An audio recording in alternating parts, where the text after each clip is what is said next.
folks, and welcome back to another Travels of Red Rover. I'm Shawn. And I'm Corinne. And today we are in Gold Butte National Monument. Yes, this is between Las Vegas, Nevada and Mesquite, Nevada, near the Utah border. And this is actually our second video of Gold Butte. It is such a big and beautiful area that we like to come here fairly often, and there's just a lot to see up here. Yes, our previous trip we did a little bit of a view of the old Gold Butte town site, and we did some photography down at Little Finland. We'll put a link to that in the corner up there. This trip we're thinking of doing a bit different location, so we're going to first check out some camping spots and get ourselves situated for this evening. Yep, so we'll talk to you a little bit more later on and give you a little bit more detail of where we are and what we're going to do.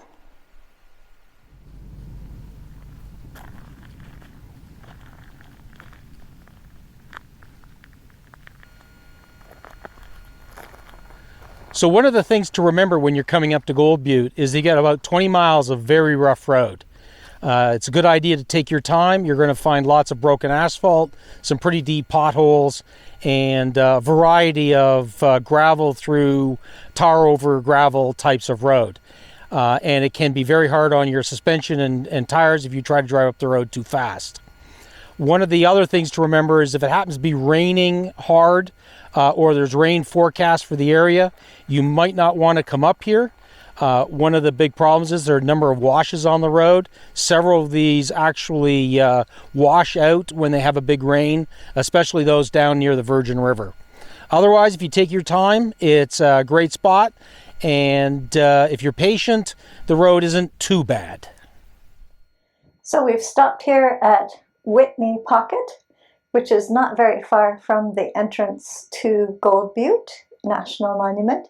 And we've got a nice camp spot here up against the rocks.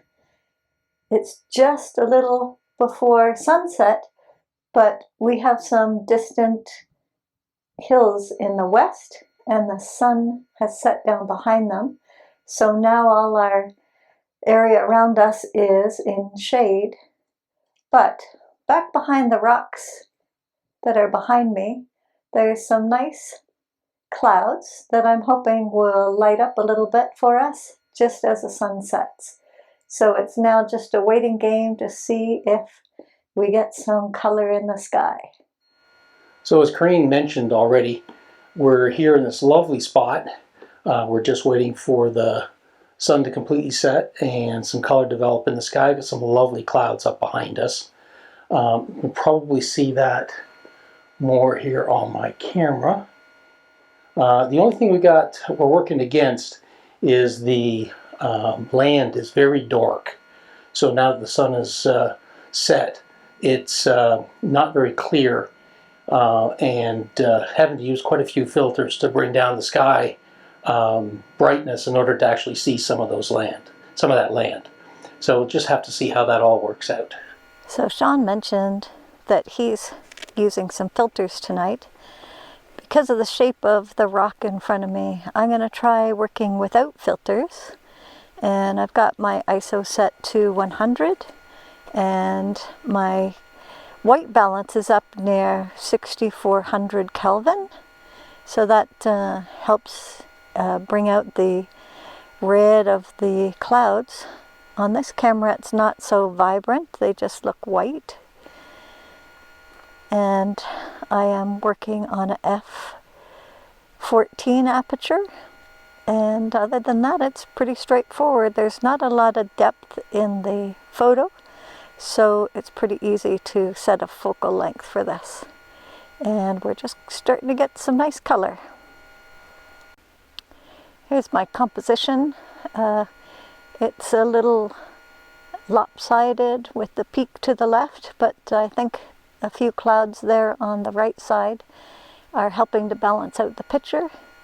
And I have a nice little Joshua tree there in the foreground. So hopefully that'll look quite nice. So as Corinne mentioned, our cameras are a little different. She's got a lot more dynamic range than I have on her camera. So I'm pretty much forced to use the filters, or alternatively take multiple shots and blend them together later. I prefer the filters. I'm using actually 2 and 3 stop filters, slightly offset, and they're both soft edge filters, so that the top of the mountain or the side of the mountain doesn't look like it's too dark relative to the rest of the mountain. So I'm trying a shot now with the clouds being forming a bit of a circle across the top of my middle point. Well, actually the point set off to the right just a little bit, and I really like that. It's kind of like it looks like a big comma or check mark over the top of the mountain. Well, it was a short evening, but boy, was it a pretty evening. You know, number of really nice compositions, and with some interesting golden hour light, and later on some actual post-sunset light. But it's pretty much done now. And here are a selection of the photos that we liked from that evening. Also, I'm using a new way to display these photographs, and I'd be very interested in your comments about whether you like this technique or not. Anyway, please comment below.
We had a great evening of photography, but now it's time to pack up.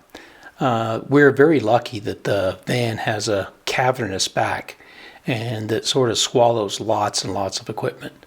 So after we finish our photography, our usual plan is to break everything down and then put it away into the back garage.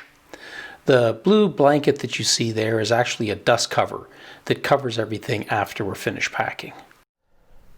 Well, we're off to do a little exploring this morning, and we want to spend the day visiting some areas that we haven't been to before.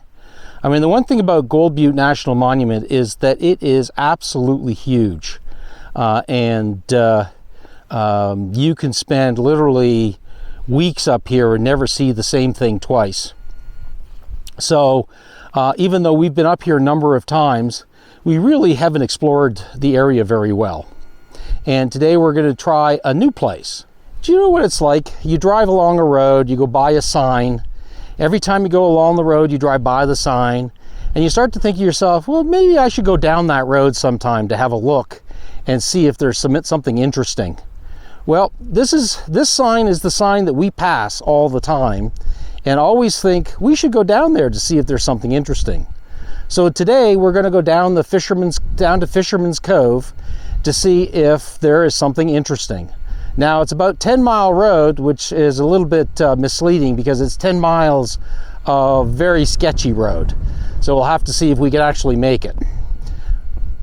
So this is the road down to Fisherman's Cove. At least the first part of it looks like it's in pretty good shape. And we'll just have to see how the road goes as we get further and further down. One of the things that I've discovered over the years of coming to Gold Butte is that the beginning part of the road is often misleading. And when you actually go down the road, it kind of gets a little bit worse and a little bit worse and a little bit worse. Not so fast as you'd go, boy, I shouldn't be driving on this road. But eventually you get to a place where it's, I'm thinking I should turn around. So let's have to see whether this road is typical of the rest of the monument.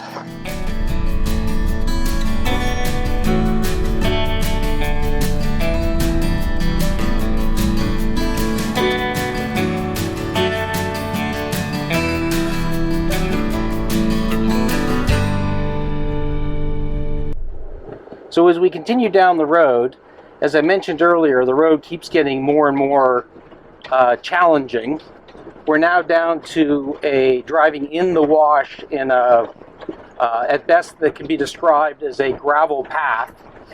It's not too bad for the van being four-wheel drive and being elevated. Most pickup trucks could drive down here with little or no trouble. But if you were trying to come down here in your average everyday sedan, you're going to bottom out pretty frequently. We're just about down to Fisherman's Cove at this point. We actually just passed a sign that says between here and the water, primitive camping is allowed. So I'm sure we're going to actually get to the end here pretty soon. Well, we've reached the end of the road. And we parked down here by this large tree. Someone's built a little fire pit here and probably done some overnight camping.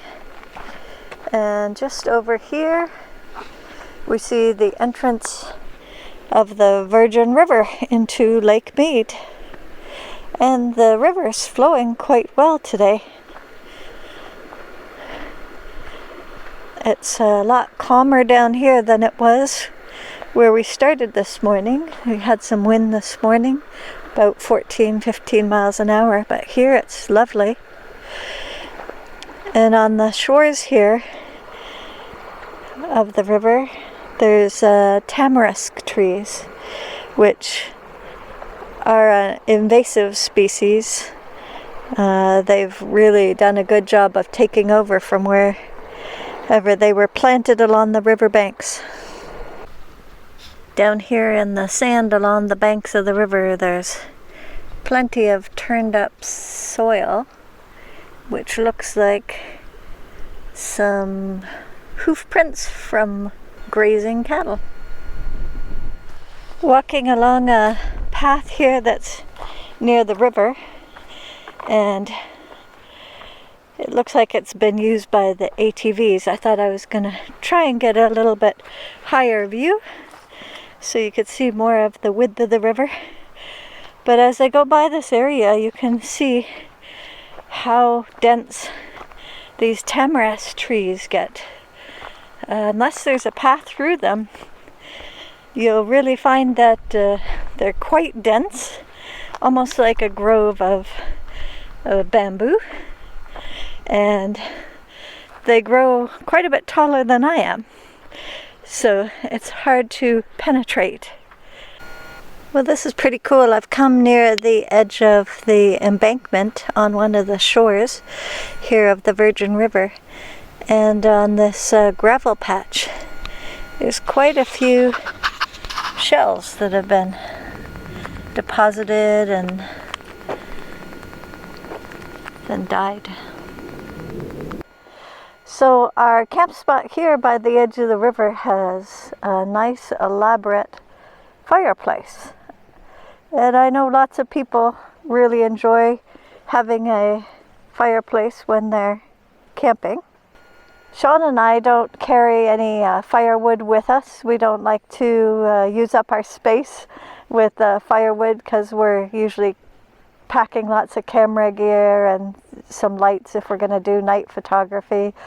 And Shawn seems to have some sensitivity to the smoke. So what is your thoughts on campfires? Well, I have a couple thoughts on it. One, I don't like being responsible for making sure it's out, so don't start one in the first place.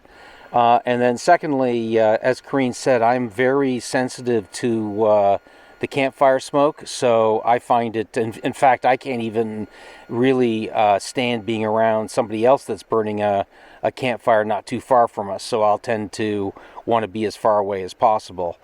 So generally, we just don't light fires, and it's not something we do as part of our camping. It doesn't feel like a necessity. We're more likely to pull out our chairs and sit outside and watch the sun and enjoy the afternoon temperatures, because we tend to go to cooler places for most of the travels we do. And it's just nice to sit outside, maybe take off the jackets and enjoy the sunshine. And then at dinner time, it's getting dark. We just usually go inside and cook our meal, and then have a cup of coffee or decaf coffee or tea, and read books inside. So we're not outside after dark very much. If you have some preferences about campfires, what are your thoughts? Maybe you can share them in the comments below. Let us know, is it camping without a fire, or does it have to have a campfire to make it a real camping experience? Yeah, we'd be very interested in see what other folks think. Hi folks, well, it's the next morning, and we've had just a lovely night here camped by the river, and really have had a lovely trip out here to Gold Butte National Monument. It was really windy last night. We had hoped to maybe do a little photography, but it just was not comfortable, and there was a lot of dust blowing around, so we didn't want to mess with getting our cameras all messed up during the sandstorms. Yeah, it was, we're in an area where the sand and the dirt is very, very fine. So it was just flying through the sky last night, flying through the air last night. So we really didn't want to get that all in our cameras. So anyway. We were complaining that inside the van it sounded like a freight train going by. Yeah, it was like being on the railroad tracks all night. It was really quite something. So I hope you've enjoyed this video visiting with us at Gold Butte National Monument in Nevada. One of our favorite places. We really hope you will visit sometime. If you enjoyed our video, please give us a thumbs up. And if you'd like to see more of our videos, please consider subscribing. We appreciate everyone who does subscribe. And as always, if you want to know when we drop videos, just hit that little notification button. And as always, don't hesitate to leave us a comment, a thought, or an idea. We love hearing from you. Until next time, bye for now. Bye.